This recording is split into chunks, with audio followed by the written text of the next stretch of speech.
ఇప్పటి వరకు మోడీజీ ఎలాంటి ప్రెస్ కాన్ఫరెన్స్కి అటెండ్ అవ్వనే లేదు. అదెందుకు తెలిస్తే మీరు షాక్ అవుతారు.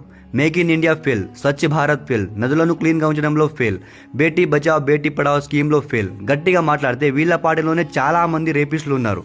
Pollution control fail. మనందరికీ తెలుసు ఢిల్లీలో ఎలాంటి సిచ్యువేషన్ ఫేస్ చేస్తున్నారో.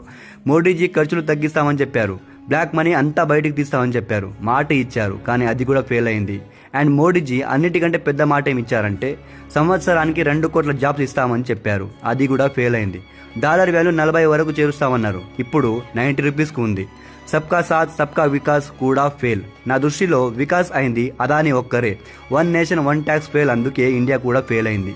ఎడ్యుకేషన్ సిస్టమ్ అయితే మరి దరిద్రంగా ఉంది. ఇప్పటి వరకు పేపర్ లీక్ జరుగుతూనే ఉంది.